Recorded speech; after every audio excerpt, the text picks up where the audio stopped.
Metro రైలు సహా రహదారులు విశ్వవిద్యాలయాలపైన రెండు పార్టీలు భిన్న స్వరాలు వినిపిస్తున్నాయి. కడప ఉక్కు కర్మాగారంతో పాటు విభజన చట్టంలోకి కొన్ని అంశాలపైన పీఠముడి ఇంకా అలాగే ఉంది. విశాఖ, విజయవాడ నగరాల్లో మెట్రో రైల్ ప్రాజెక్టుల కోసం సమగ్ర ప్రాజెక్టు నివేదికలు ఇచ్చారని, విశాఖ మెట్రోపై కేంద్ర పట్టణాభివృద్ధి శాఖ కొన్ని అంశాలపై స్పష్టత వచ్చాక మంజూరు చేస్తుందని భాజపా స్పష్టం చేసింది.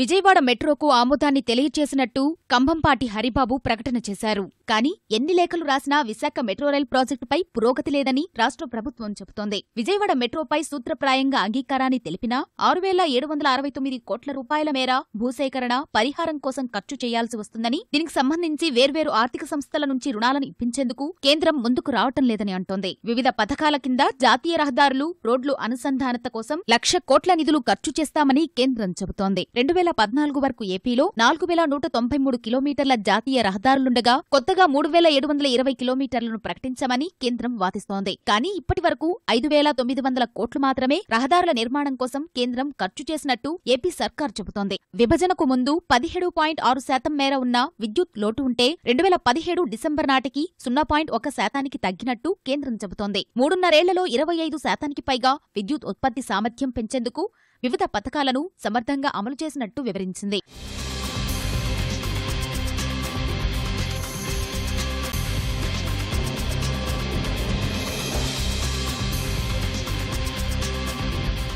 రాష్ట్రానికి పెద్ద ఎత్తున ప్రైవేట్ పెట్టుబడులు రాబట్టే ఈ ప్రగతి సాధ్యమైందని, ప్రత్యేకంగా కేంద్రం చేసిందేమీ లేదని ఏపీ అంటోంది. వివిధ విద్యాసంస్థలకు సంబంధించి తిరుపతి ఐఐటీకి కేంద్రం 90.93 కోట్లు విడుదల చేసింది. తాడేపల్లిగూడెంలోని ఎన్ఐటీ శాశ్వత భవనాల కోసం ఆర్థిక స్థాయి సంఘం 460 కోట్లకు ఆమోదం తెలిపితే 50 కోట్లు మాత్రమే విడుదల చేశారు. కర్నూలు ట్రిపుల్ ఐటీకి ఇప్పటి వరకు 20 కోట్లు, అనంతపురం జిల్లాలో సెంట్రల్ వర్సిటీకి తాజా బడ్జెట్లో 10 కోట్లు కేటాయించారు. తిరుపతిలో ఐఐఎస్సీఆర్ కు 137 కోట్లు అవసరమని అంచనా వేస్తే 64 కోట్లు విడుదలయ్యాయి. గుంటూరు జిల్లా మంగళగిరిలో ఎయిమ్స్ ఏర్పాటుకు కేంద్ర మంత్రివర్గం ఆమోదముద్ర వేసి ఇప్పటి వరకు 54.51 కోట్లు విడుదల చేసింది. లాంలో వ్యవసాయ విశ్వవిద్యాలయానికి 135 కోట్లు ఇచ్చింది. నెల్లూరు జిల్లాలో ఎన్సీఈఆర్టీకి 500 కోట్లు అవసరముండగా 25 కోట్లతో సరిపెట్టింది. ఈ నిధులు ప్రహరీ గోడలకు సరిపోవని రాష్ట్ర ప్రభుత్వం చెబుతోంది. విద్యాసంస్థలకు కేటాయింపులు పెంచాలని కోరుతోంది. విశాఖ రైల్వే జోన్ విషయంలో రాజకీయ నిర్ణయమే తీసుకోవాల్సి ఉందని, పొరుగు రాష్ట్రాలను సంప్రదించి ఈ ప్రకటనను తక్షణం చేస్తామని కేంద్రం చెబుతున్నా